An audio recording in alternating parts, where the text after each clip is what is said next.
Hey Ben, Hey Hildy. how are you? I'm okay, how are you? I'm great. Where are we? We're in Smithers, BC, and we're here at this rally to support the people that are trying to protect the sacred headwaters. What does sacred headwaters mean? Well, it's a watershed. There's a region where these three major rivers split up and head down to the lower mainland and make their way into the Pacific. And we're just here to show support. What's the threat to these waters? Well, they're talking about doing coal bed methane drilling in the area, which means drilling hundreds and hundreds, if not thousands, of little holes all over the region. And it's a really sensitive ecosystem up there. It's one of the last places that there's large numbers of caribou still living totally wild. And it's also a source of a lot of salmon, something like $110 million into the local economy or something that comes out of the salmon that they pull out of there, let alone that it's a traditional sacred ground for a number of different aboriginal groups in the area. So I mean, this is just an example of a completely ridiculous development project where not only have communities not been consulted, but I mean, it just really shows the hypocrisy of the BC government talking about having a green agenda, but yet at the same time pushing through projects like this, which are completely unsustainable and have nothing to do with building a sustainable economy or renewable energy infrastructure. This is the point where we put our foot down. We are not going to have shell here. Green Party, Ben. Thank you. Yeah, my name's Ben West, and I'm here as part of a tour. I'm a candidate for the leadership of the Green Party of BC, and we really made a point of coming here because this is just such an important issue, and it's a humbling experience to be here with all of you. This is such a fantastic thing to see people coming out and protecting their land and standing up for their rights. And I just wanted to come here and get my hands dirty and be part of the thing. So I got my hands all covered in hamburger meat, and happy to be here talking to you guys. Everywhere we go across BC right now, we're hearing the same thing.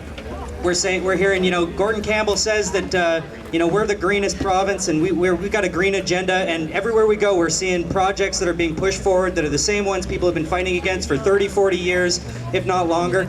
And, no matter what happens, people just keep on fighting back, and it's a really empowering thing to see. Citizens of BC are standing up for their rights because nobody else is doing it for them. Right. Whether it be the Liberals or the NDP, we've seen one project after another that's been pushed through that hasn't worked for the public interest, it hasn't worked to protect people's rights, and we got to do something about it. Ever since I was a young man, I've been hearing, we got to do something to save our environment. The Union of Scientists told us in 1982 that if we didn't change something soon, we'd be in serious trouble, and I've been waiting my whole life to see something change, and you know what? Nothing's changing. Everything's happening the exact same way that it was happening 30, 40 years ago. Right in my community in East Vancouver, we're seeing a highway push through that doesn't need to happen, the Gateway Project. They're talking about exporting more oil, more coal, raw logs to China. And in exchange, what are we going to get? We're going to get more and more plastic, more products made of oil, faster and faster climate change. And it's the same thing here, right? You're seeing a project push through that it's not what the community wants, it's not what people want. It's not what's going to create jobs that are sustainable, that's going to make this the place you want to live, the place that you've lived for years. And I don't need to tell you guys this is your community, and really what needs to happen is politicians need to listen to what you have to say. So, I got a lot to say, but I'm gonna just leave it to this because I want to hear what you guys have to say, so I'm going to be happy to talk to y'all later. I want to invite you over to my friend Phil Bernessi's place. Later on tonight, we're going to be doing a screening of a couple films. Don't let anybody tell you that we can't afford public health care, or we can't afford public education, or we need to push through this development because we need jobs. The reality is we got too many solutions. There's so many solutions out there for the problems that we face, and we're not even doing anything about it. This province could be the laboratory for the world for natural resource renewable energy, right? I mean, we got the wind, we got the solar, we got the tidal, we've got the technology, we've got the people that believe in the solutions, but we don't have the politicians that are making it happen. So I just got fed up. I decided I was going to do something about it, and that's why I'm here right in front of you now, talking to you. And, I hope you guys come over and check out some films. We're going to watch a film called Biomimicry, which is by a woman named Janine Benyus, and it's looking at how the solutions are already in nature. We can find the solutions just by looking at the way that the natural world does things already.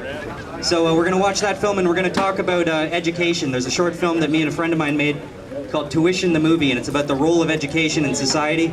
We're going to be showing that later, and then we're going to drink some wine and eat some cheese and talk about how we can get together and build a better world. So yeah, thank you for your time, everybody, and thanks for the host for How having do us we here. get there?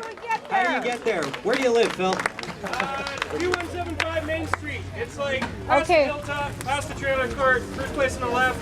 There'll be a big sign. If you go down Main Street and you fall in the river, you went too far. All right, thank you. You guys all hear that? Yeah, Thanks for welcoming me here, everybody. Thank you so much. thank you. If you didn't hear that, just follow the police car.